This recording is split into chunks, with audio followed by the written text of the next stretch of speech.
So I wanted to talk to you today about healing after manipulative relationships because it is not the same thing as healing after a relationship ends. And the reason is because when you have a broken relationship and you're healing, maybe you're healing from a broken heart. Maybe you have to grieve what you hoped would have happened that didn't happen, or the loss of the relationship. However, you're still you. When you've been in a manipulative relationship, you're not you. The relationship has twisted and turned your subconscious mind, your nervous system, your self-image inside and out to the point that it's like you're in a knot. And just because you leave or the other person leaves, that knot that is created because of the manipulation doesn't just come undone. And so healing after manipulation is not the same. And then on top of that, there's a lot of great advice on how to heal after broken relationships, but trying to apply it when you're healing from manipulative relationships feels like it doesn't work. And the reason I think that is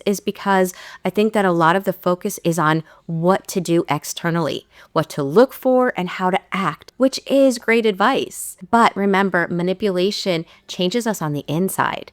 And so if we don't also take into account what happened on the inside and untie that knot, we'll find ourselves in the famous 2-step forward, 1-step back process of healing. For example, that's what happened with me. Yes or no in the comments below if this sounds familiar. Every time I would see a symptom of the fact that I wasn't healed, I would Google and find all about that symptom and what to do with how to handle it. Then I would try to apply the actions that I was given, which would have been great action. But again, since I wasn't doing anything on the internal, I would start to see change, but quickly wind up right back at square one. And then the loop would begin again. I would do my research, try to find something else, apply something else. That didn't work, back at square one. Try to find something else, apply something else, back at square one. And all that did was strengthen a false belief that I was beyond help. I can never heal. I'm damaged forever. Talk about limiting beliefs. So let's break that 2-step forward, 2-step back process of healing, because in this video, I want to help you to learn how to get your mind and your body together on the recovery journey. That being said, let's dive in. For those that don't know me, my name is Michele. I'm a survivor myself of emotional trauma. I'm a trauma-informed coach. I'm a somatic experiencing practitioner, and I'm the founder of the School of Transformation, which to me is like nervous system rehab. This is where I meet live on Zoom weekly with survivors from all over the world, and we do the inner healing work on our nervous system together. So if you're looking for some live support and my videos resonate with you, make sure to join me on Zoom every week.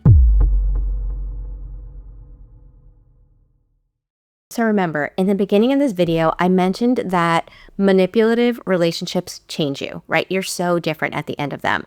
So let's talk about what that looks like. One of the things that starts to change is your self-trust. When you're in a relationship with somebody that's manipulative, they train you to doubt yourself. And so our inner compass is what guides us. It's what helps us to know what's best for us. Honestly, our inner compass, our gut instinct always has our best interests at heart.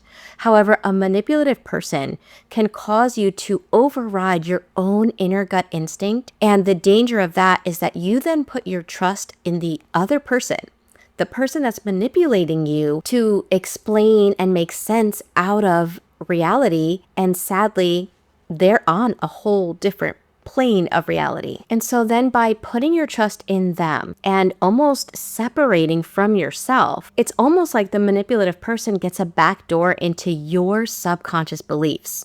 And this is what they start causing you to believe about yourself. You start thinking, I can't trust my feelings. I need to make other people happy in order to feel safe. I'm not good enough. Others are better. And another belief that manipulative people love to instill in others is the belief there's something wrong with me. So again, with those limiting beliefs, there is no inner sense of agency. It's almost like we take the power from ourselves and we give it unconsciously to the manipulative person. This is the scenario they're creating inside of us, oftentimes without our even realizing it. And then they're in the driver's seat of how we think, how we feel, how we react. One of the ways that you can ascertain if this manipulative person has jumped into the driver's seat of your inner world and your life is if everything you do, everything you're thinking about, your thoughts throughout the day, if they're constantly revolving around how the other person is going to feel about what you do. You might find yourself saying things like, oh, I want to do this. Oh, but they'll get mad. I want to say this. Oh, but then they'll do this. And then everything that you're going to do or say is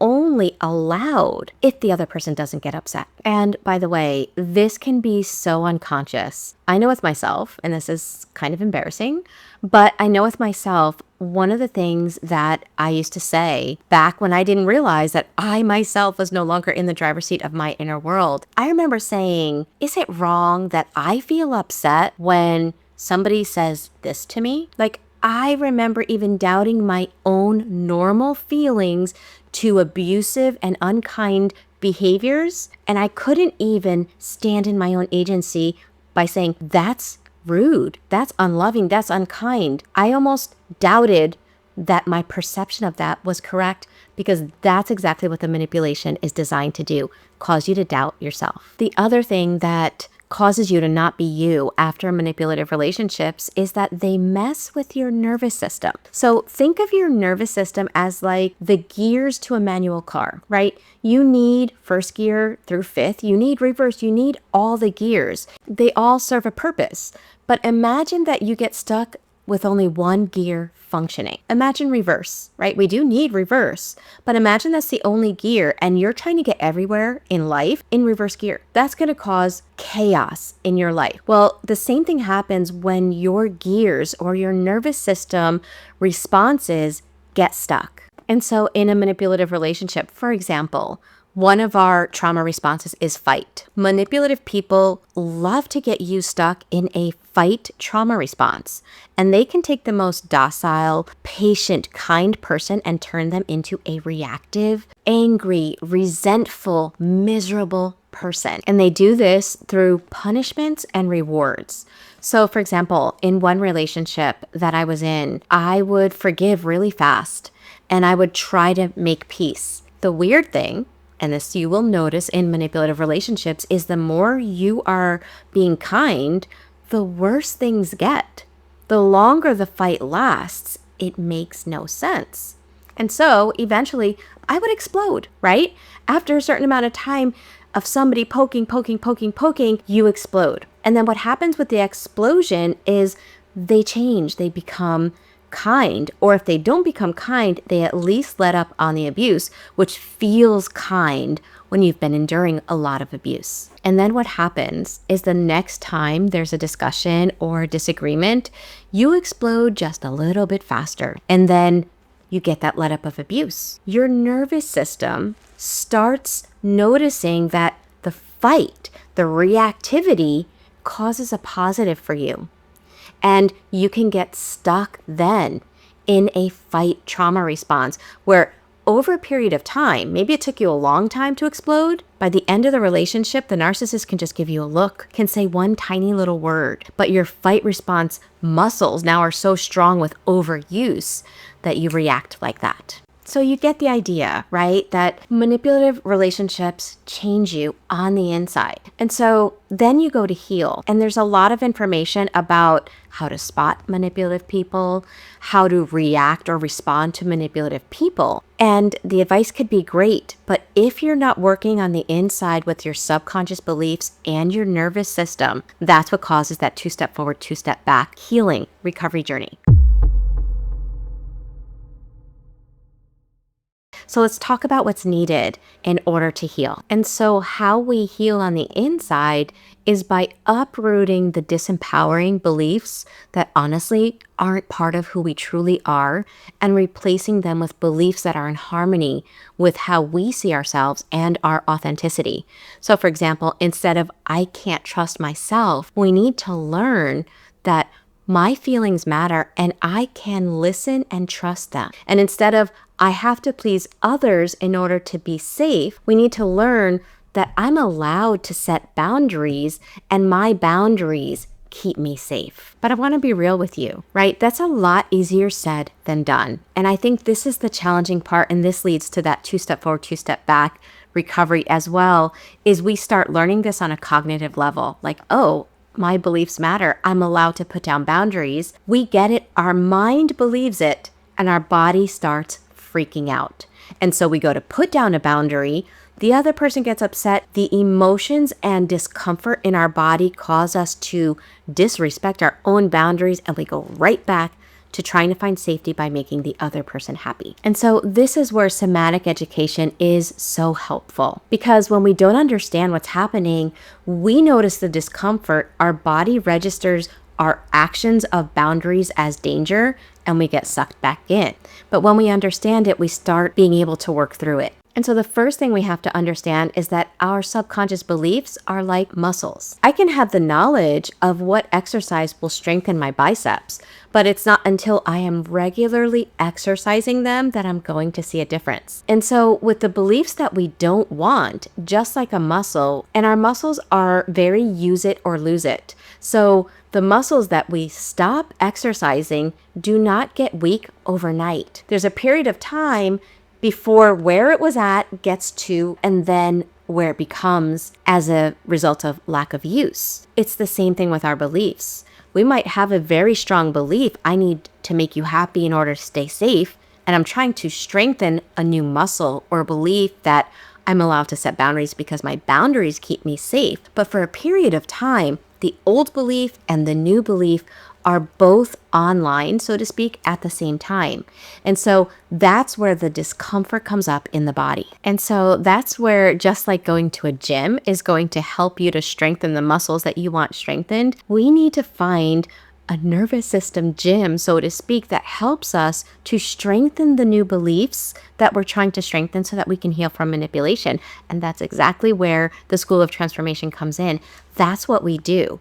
We start helping the old beliefs atrophy through lack of use, and we learn how to be with the discomfort in the body, how to build the capacity, as well as how to process and release stuck survival energy so that we can then step into the beliefs that we really want to be running the show in our life. So again, as a reminder, if you're struggling to apply this on your own, live help is available with the School of Transformation.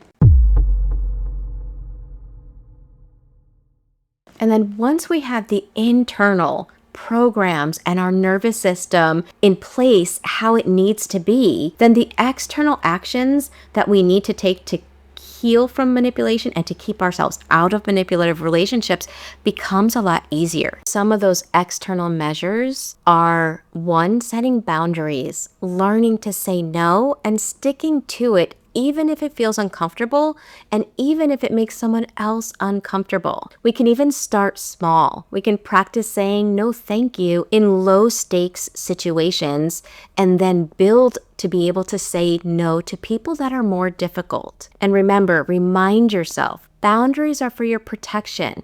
They're not about hurting other people, but also remind yourself, just because someone else doesn't like them doesn't mean that they're bad. The second external thing that helps is finding supportive people. Doing this alone is really hard, especially if your only source of contact has been a manipulative person for a long time. So find people that respect your boundaries and uplift you.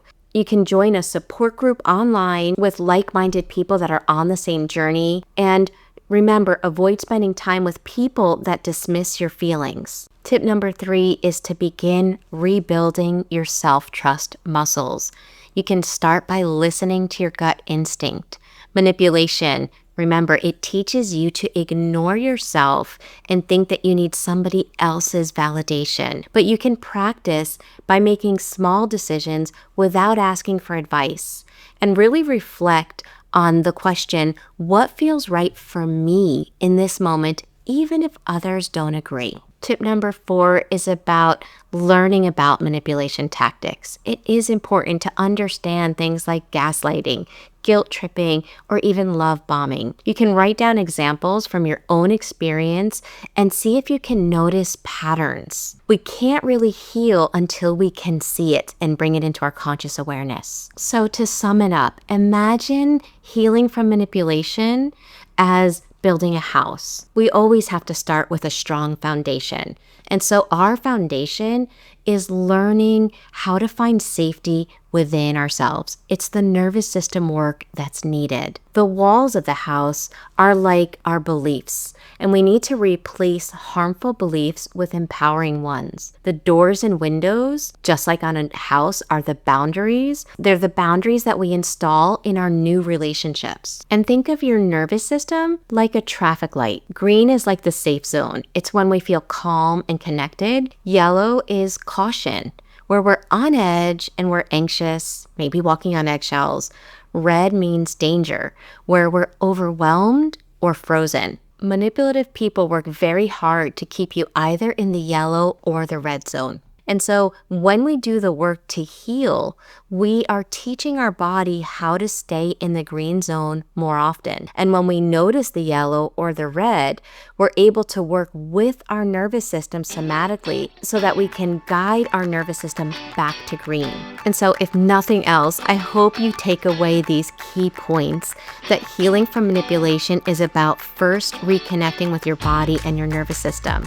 Second, it's about changing harmful beliefs into ones that empower you. And third and final, it's about taking actions, like setting boundaries and learning to trust yourself. Please remember that this process takes time, but every tiny step builds your inner strength. You're reclaiming your power, one breath, one boundary, and one belief at a time. And always remember, if you're struggling to do this alone, come join our nervous system gym rehab, better known as the School of Transformation. The videos on my channel are designed to help you to understand what to do, but the School of Transformation is designed to help you to embody what you're learning. So make sure you come check us out live.